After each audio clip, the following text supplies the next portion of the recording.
السلام علیکم دوستو، آج کی اس ویڈیو میں ہم دو ٹاپکس پر بات کریں گے۔ پہلا یہ کہ کرنل قذافی لیبیا کے حکمران کیسے بنے، اور دوسرا یہ کہ کرنل قذافی کے دور میں لیبیا کیسا تھا۔ تو پہلے ہم یہ دیکھتے ہیں کہ کرنل قذافی کے دور میں لیبیا کیسا تھا۔ کرنل قذافی لیبیا کے لوگوں کے لیے ایک آئیڈیل حکمران تھے اور لوگ 2011 تک ان کا انتہائی احترام بھی کرتے تھے۔ ان سے بے پناہ محبت کی وجہ وہ سہولتی تھی جو کہ قذافی نے اپنے لوگوں کو دے رکھی تھی۔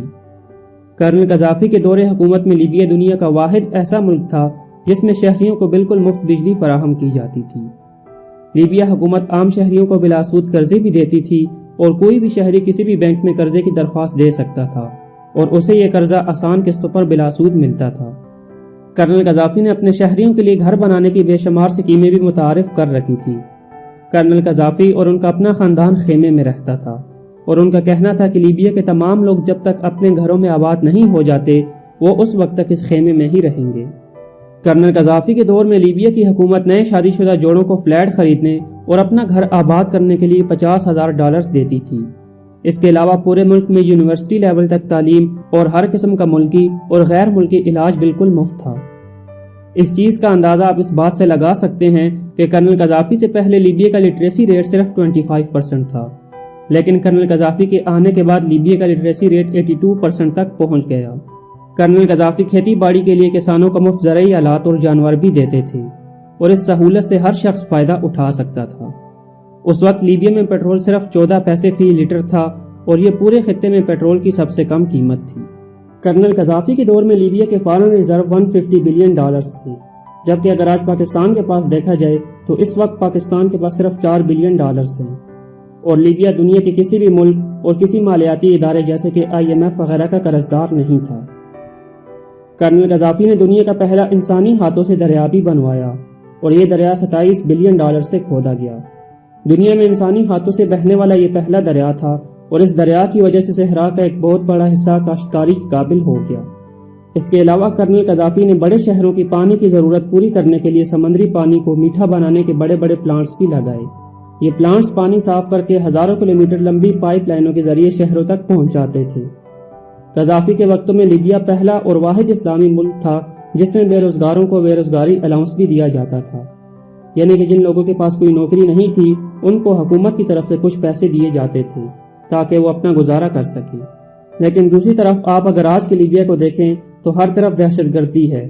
پورا ملک پچھلے 10 سالوں سے شدید خانہ جنگی کا شکار ہے اور عوام غربت اور بے روزگاری کی چکی میں پس رہی ہے۔ اس کے علاوہ لیبیا کے تیل کی ایکسپورٹس بھی آدھے سے کم رہ گئی ہیں اور لیبیا میں دہشت گردی اور لوٹ مار جیسے واقعات روز پیش آتے ہیں۔ کرنل قذافی ایک دلچسپ کردار تھے۔ یہ خیمے میں رہتے تھے اور اونٹنی کا دودھ پیتے تھے۔ اس کے علاوہ کرنل قذافی کی ساری گارڈز فیمیلز تھیں۔ جب بھی یہ ملک سے باہر جاتے تو اپنا خیمہ، اونٹنیاں اور اپنی فیمیل گارڈز کو ساتھ لے کر جاتے تھے۔ یہ 23 ستمبر 2009 میں جب UN کی جنرل اسمبلی سے خطاب کے لیے نیو یارک گئے تو اپنا خیمہ بھی ساتھ لے کر گئے اور انہوں نے امریکی حکومت کو مجبور کر کے نیو یارک شہر میں کھلی جگہ پر خیمہ لگوایا اور پھر اسی خیمے میں رہے۔ اس کے علاوہ فرانس کے سرکاری دورے کے دوران بھی یہ خیمہ ساتھ لے کر گئے اور فرانس کے صدارتی محل کے سامنے نہ صرف خیمہ لگوایا بلکہ اپنی اونٹنیاں بھی اپنے ساتھ رکھی۔ کرنل قذافی اپنے رنگ برنگ لباس کی وجہ سے پوری دنیا میں مشہور تھے۔ یہ تیز رنگوں کے فراق نما کرتے پہننا پسند کرتے تھے اور ان کرتوں کی وجہ سے عالمی میڈیا میں بھی خصوصی جگہ پاتے تھے۔ اب ہم بات کریں گے کہ کرنل قذافی لیبیا کے حکمران کیسے بنے۔ یہ 1 ستمبر 1969 کا دن تھا۔ اس روز لیبیا کے حکمران شاہ ادریس بیرون ملک تھے۔ بظاہر سب کچھ معمول کے مطابق تھا، سڑکوں، دفاتر اور گھروں میں زندگی رواں تھی۔ اچانک فوج کے 70 افیسرز ٹینکوں سمیت بنغازی کے علاقے میں نکل آئے۔ ان کی قیادت 12 فوجی افسران پر مشتمل ایک ڈائریکٹوریٹ کر رہا تھا جسے ریولوشنری کمانڈ کونسل کا نام دیا گیا تھا۔ معمر قذافی اس ڈائریکٹوریٹ کے ایک رکن تھے۔ RCC یعنی ریولوشنری کمانڈ کونسل نے ایک ایک کر کے سرکاری اداروں کا کنٹرول بھی اپنے ہاتھ میں لینا شروع کر دیا۔ کارروائی کے دوران ہی فوج کے دیگر اہلکار بھی ساتھ مل گئے اور ایک کے بعد دوسرا دفتر فوج کے کنٹرول میں آتا گیا۔ صرف 2 گھنٹے کی کارروائی میں لیبیا کا تمام انتظام اس RCC نے سنبھال لیا۔ حسن بن رضا جو شاہ ادریس کے خاندان کے ایک اہم رکن تھے اور ان کے جانشین کے طور پر دیکھے جاتے تھے، ان کو دیگر شاہی امراء کے ہمراہ حراست میں لے لیا گیا۔ اس بغاوت کے نتیجے میں عوام کا کوئی رد عمل سامنے نہیں آیا۔ اس کی ایک وجہ یہ تھی کہ حسن بن رضا نے تمام شاہی اختیارات چھوڑنے کا اعلان کرتے ہوئے عوام سے اپیل کی کہ وہ بغیر تشدد کی نئی حکومت کو تسلیم کر لیں۔ اس کے علاوہ شہری علاقوں کے نوجوانوں نے شہنشاہیت کے خلاف بغاوت پر جوش و خروش کا مظاہرہ کرتے ہوئے فوجیوں کو باقاعدہ خوش آمدید کہا، اور پھر استقبال کا یہ سلسلہ دیگر علاقوں تک پھیل گیا۔ RCC نے ملک کی آزادی اور اسے خود مختار ریاست بنانے کا اعلان کرتے ہوئے لیبیا کے نئے نام لیبین عرب ریپبلک قرار دیا اور تمام عوام کو برابر حقوق دینے کا اعلان کر دیا۔ بظاہر تو یہ ایک دن کی کارروائی تھی، لیکن اس کے پیچھے ایک طویل منصوبہ بندی تھی۔ 1942 میں پیدا ہونے والے قذافی بنغازی ملٹری یونیورسٹی اکیڈمی اور برطانیہ کی رائل ملٹری اکیڈمی سے تعلیم حاصل کرنے کے بعد لیبیا کی فوج میں کیپٹن کے عہدے پر بھرتی ہوئے۔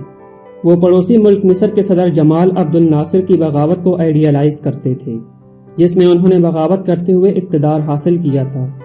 تاہم لیبیا میں بغاوت کا ماحول بنانے کے لیے قذافی کو باقاعدہ مہم چلانا پڑی۔ انہوں نے فوج کے اندر ہی فری آفیسرز موومنٹ شروع کی۔ ان کی شخصیت میں کرشمہ اور قیادت کی اہلیت موجود تھی، اس لیے وہ جلد ہی فوج میں اپنا پیغام پھیلانے میں کامیاب ہو گئے۔ بغاوت کے واقعات کے بعد کی تمام معلومات شاہ ادریس تک پہنچ رہی تھی۔ حسن بن رضا کے علاوہ خاندان کے کئی دیگر افراد بھی حراست میں لیے جا چکے تھے۔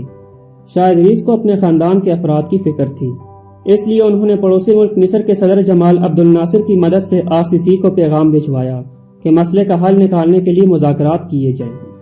قذافی کے گروپ کی رضامندی کے بعد جمال عبد الناصر کے ذریعے مذاکرات کا سلسلہ شروع ہوا۔ شاہ ادریس نے یقین دہانی کروائی کہ وہ کبھی وطن واپس نہیں آئیں گے، جس کے بعد فریقین میں ایک معاہدے کے ذریعے شاہ کے خاندان کے تمام افراد کو مصر جانے کی اجازت دے دی گئی۔ شاہ ادریس مصر میں مقیم ہو گئے اور 1983 میں ان کی موت ہو گئی۔ 7 ستمبر 1969 کو RCC نے اعلان کیا کہ وہ نئی حکومت کے قیام کے لیے نئی کابینہ تشکیل دینے جا رہی ہے۔ امریکہ سے تعلیم حاصل کرنے والے محمود سلیمان المغربی، جن کو 1967 میں سیاسی سرگرمیوں کی وجہ سے گرفتار کیا گیا اور وہ جیل میں تھے، انہیں وزیر اعظم نامزد کر دیا گیا۔ ان کی مدد کے لیے 8 رکنی کابینہ کا اعلان کیا گیا، جس میں 6 سویلین اور 2 فوجی اراکین شامل تھے۔ اگلے روز کابینہ کو ہدایات جاری کی گئیں کہ RCC کی تجویز کردہ سفارشات پر عمل کرتے ہوئے ریاستی پالیسی بنائی جائے، اور انہی میں سے ایک سفارش یہ بھی تھی کہ کیپٹن معمر قذافی کو کرنل کے عہدے پر ترقی دیتے ہوئے لیبیا کا کمانڈر ان چیف بنایا جائے، اور ایسا ہی کیا گیا۔ کرنل قذافی انتہائی طاقتور شخصیت کے طور پر سامنے آ گئے۔ کچھ روز بعد وہ ملک کے سربراہ بن گئے۔ قذافی 42 برس تک اس عہدے پر رہے، اور اس دوران انہوں نے مختلف ادوار کے دوران مختلف نظام کار اپنائے۔ پہلے عرب دنیا کا ساتھ دیا اور پھر افریقی بلاک کے لیے سرگرم ہوئے۔ ان کا نام دہشت گردوں کے سہولت کار کے طور پر بھی لیا گیا، اور UN نے لیبیا پر کافی پابندیاں بھی لگائی۔ پڑوسی ملک تیونس سے شروع ہونے والی عرب سپرنگ کے اثرات کو لیبیا پہنچنے میں زیادہ عرصہ نہیں لگا۔ کرنل قذافی نے اسے سختی سے دبانے کی کوشش کی، لیکن امریکہ اور اتحادی ممالک کی پشت پناہی سے یہ تحریک زور پکڑ گئی، اور اکتوبر 2011 میں کرنل قذافی اچانک غائب ہو گئے۔ بعد میں یہ خبر آئی کہ ان کو باغیوں نے گرفتار کر لیا ہے۔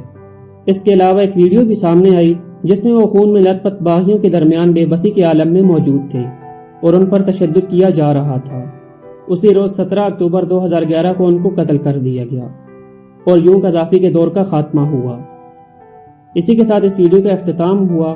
مجھے دیجیے اجازت۔ اللہ حافظ۔